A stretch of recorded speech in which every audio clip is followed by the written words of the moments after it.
Bapak, Ibu, dan saudara yang terkasih dalam Tuhan, kita akan melanjutkan pembacaan firman Tuhan. Ya, pembacaan firman Tuhan. Kita akan lihat bersama-sama dari Yehezkiel pasal yang ke-35. Ya, pasal 35.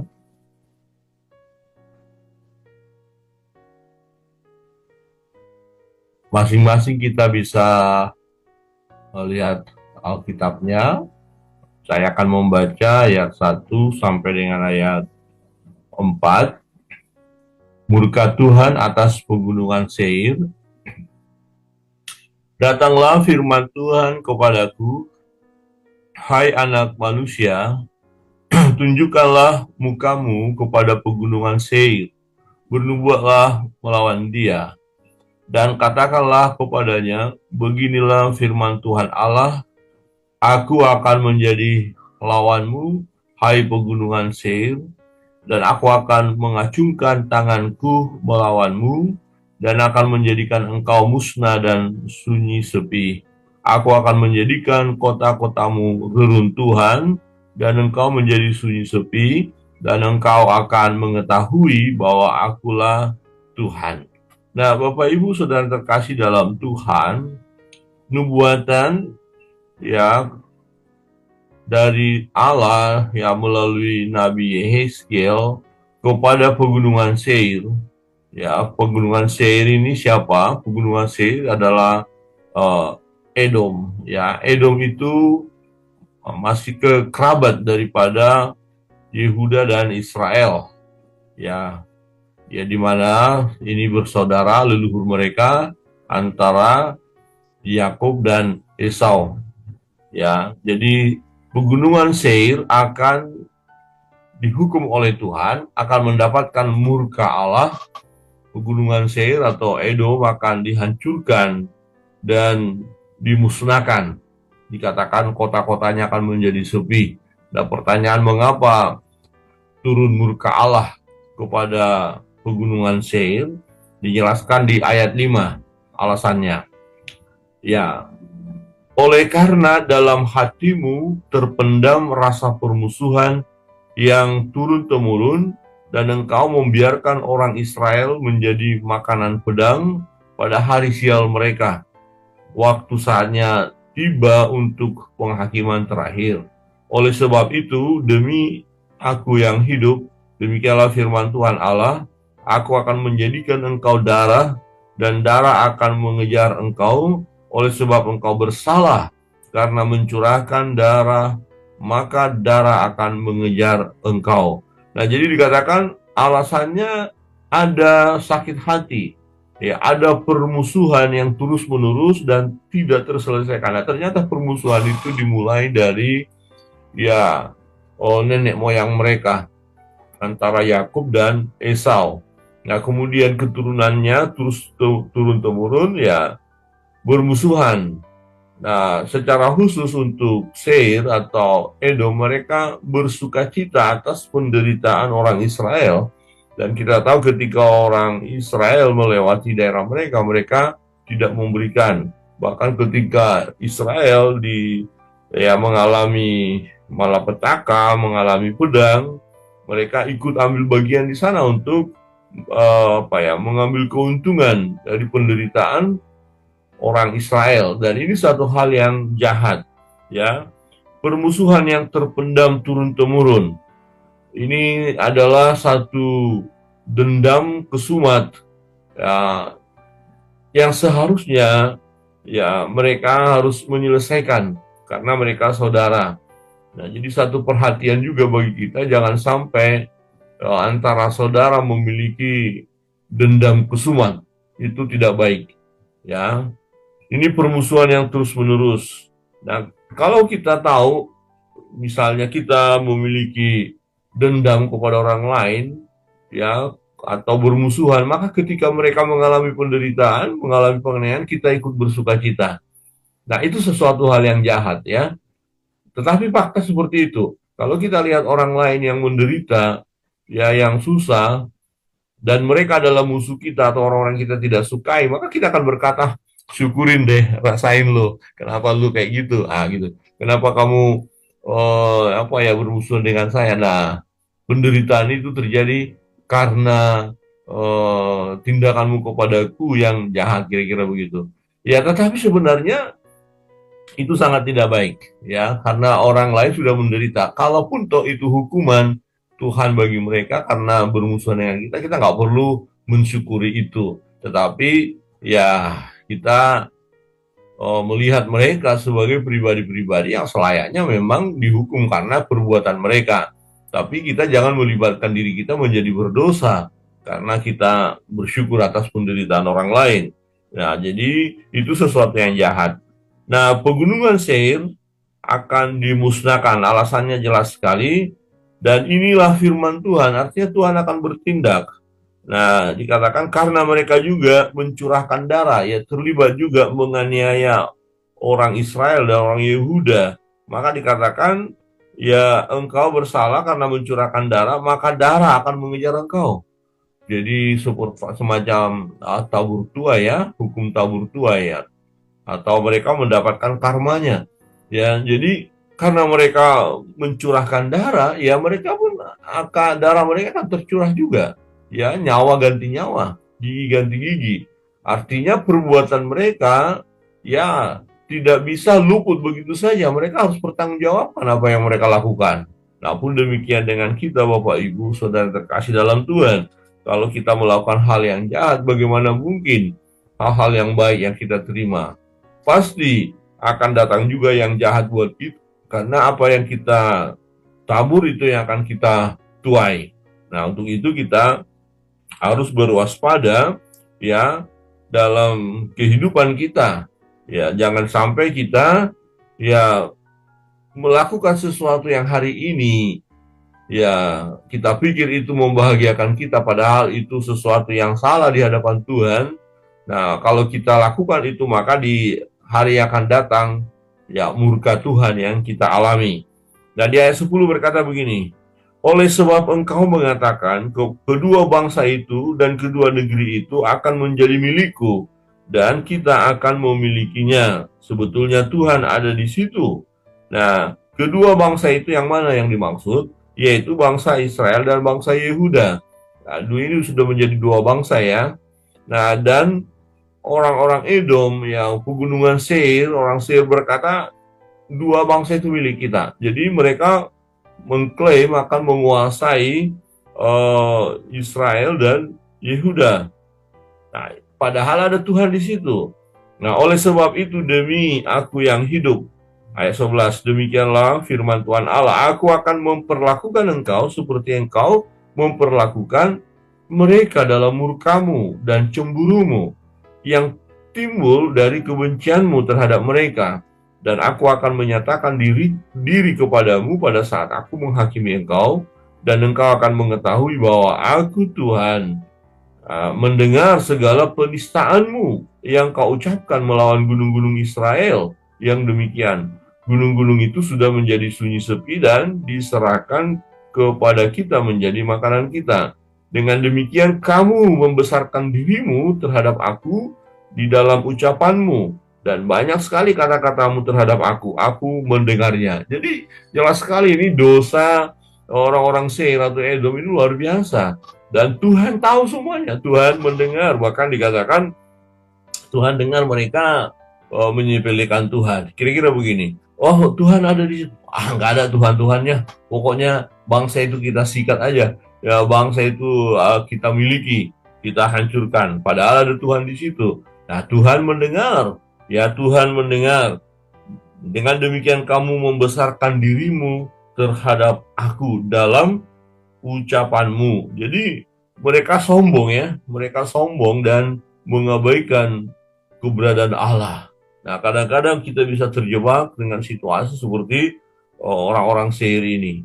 Ya, kita tak lakukan tindakan yang tidak sesuai dengan firman Allah karena berpikir atau merasa Tuhan itu nggak ada, nggak apa-apa.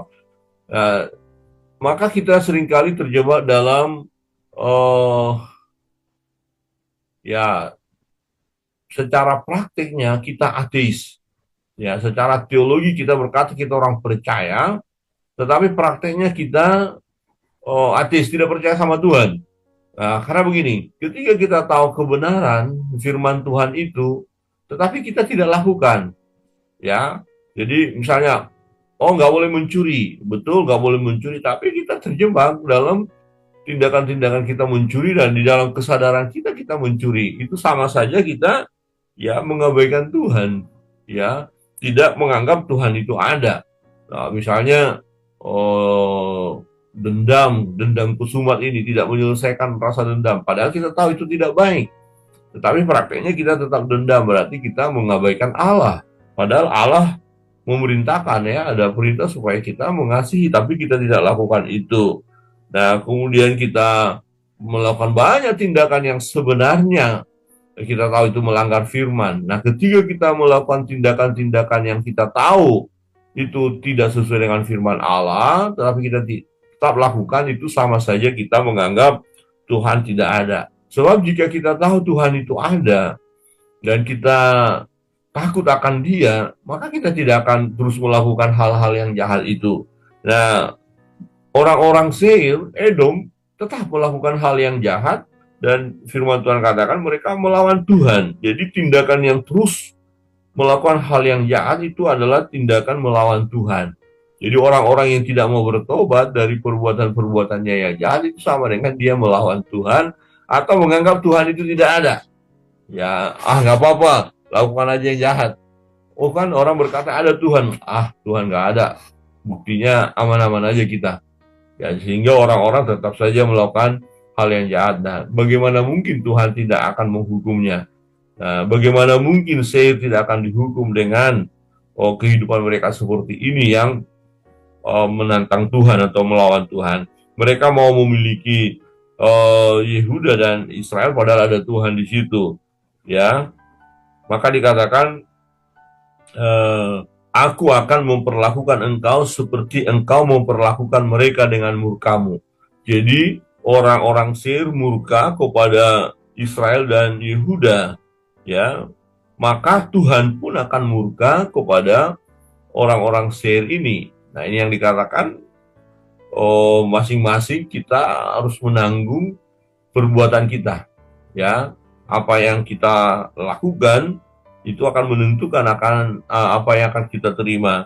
Ketika Seir murka, ya, dan dikatakan dalam murkamu dan cemburumu yang timbul dari kebencianmu terhadap mereka. Wah, ini luar biasa ya. Jadi orang-orang Seir ini memang benar-benar sangat-sangat dendam sekali ini kepada Israel dan Yehuda. Nah, kita tahu kebenaran firman Tuhan itu masih relevan bahkan sampai sekarang, bahwa siapa yang mengutuk Abraham akan terkutuk. Ya, siapa yang memberkati Abraham akan diberkati. Ini janji ini diteruskan kepada keturunannya. Siapa yang memberkati ya Yakub atau Israel akan diberkati. Siapa yang akan mengutuk Yakub, mengutuk Israel akan terkutuk. Nah, itu sampai sekarang karena umat ini adalah umat pilihan Allah, dan ya janji itu belum tidak dihapus atau belum dihapus. Jadi itu tetap berlaku, ya.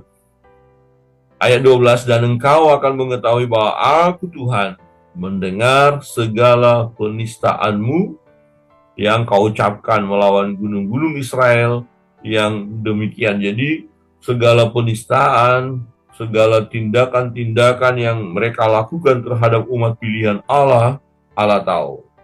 Nah, dalam perjalanan hidup kita saat ini, orang-orang percaya juga diperhadapkan dengan situasi seperti ini. Ada saudara-saudara kita, saudara sepupu kita yang terus mau melakukan hal yang jahat kepada kita, dan itu Tuhan tahu. Misalnya dalam ibadah pun dihambat, ya, dilarang, ya, diintimidasi, bahkan dipersekusi, ya. Nah, kita tahu Tuhan tidak tinggal diam. Tuhan melihat itu semua, Tuhan mengetahui itu semua, dan ya Tuhan akan menghukum orang-orang yang melakukan yang jahat kepada umat Tuhan. Dan kita tahu ketika Saulus hendak menganiaya orang percaya, ya mengejar-ngejar orang percaya, dia berjumpa dengan Yesus dan berkata, Saulus, Saulus, mengapa engkau menganiaya aku? Saulus bertanya, siapakah engkau Tuhan? Ya, jadi yang dianiaya siapa? Tuhan. Padahal Saulus menangkap orang-orang percaya, pengikut Kristus. Nah, tetapi Tuhan tahu itu dan Tuhanlah yang dianiaya. Nah, akhirnya Tuhan ya bertindak kan, bersyukur tindakan yang terbaik bagi Saulus, dia bertobat, dia dipanggil menjadi pelayan Tuhan. Tapi ada orang-orang yang mengeraskan hati, tetap saja tidak mau bertobat. Dia melawan Allah dan akhirnya ya Allah mendisiplin, menghukum ya. Nah, ada banyak orang ketika melihat peristiwa-peristiwa bencana, ya orang menyadari jangan-jangan karena dosa kita memang ini, kesalahan kita. Jadi perbuatan kita yang salah, yang penuh dengan dosa, akhirnya ditimpa murkalah kita, seperti itu kira-kira. Nah, Bapak Ibu Saudara yang terkasih dalam Tuhan, kita melihat bahwa bangsa Edom atau orang-orang Seir dikatakan, ya 15 ya, seperti engkau bersukacita mengenai milik pusaka kaum Israel yang sudah menjadi sunyi sepi, demikianlah akan kulakukan terhadap engkau. Engkau akan menjadi sunyi sepi, hai pegunungan Seir, dan engkau segenap Edom dan keseluruhanmu, dalam keseluruhanmu, dan mereka akan mengetahui bahwa akulah Tuhan. Jadi pegunungan Seir itu siapa yang ada di sana? Siapakah itu? Adalah Edom, dan mereka dimusnahkan oleh Tuhan. Jadi bangsa itu tidak ada. Jadi dihabisi karena apa? Kita lihat tadi kesalahan fatal yang mereka lakukan ya. Dendam kesumat ya terjadi dan tidak mau menyelesaikan.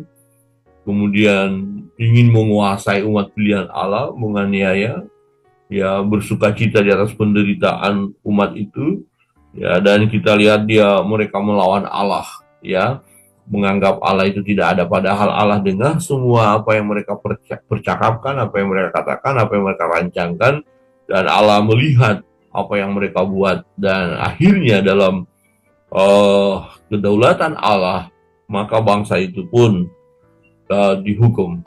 Nah, Bapak Ibu Saudara terkasih dalam Tuhan, dalam perjalanan hidup kita, kebenaran ini mengingatkan kita untuk hiduplah sesuai dengan kebenaran, sesuai dengan firman Allah.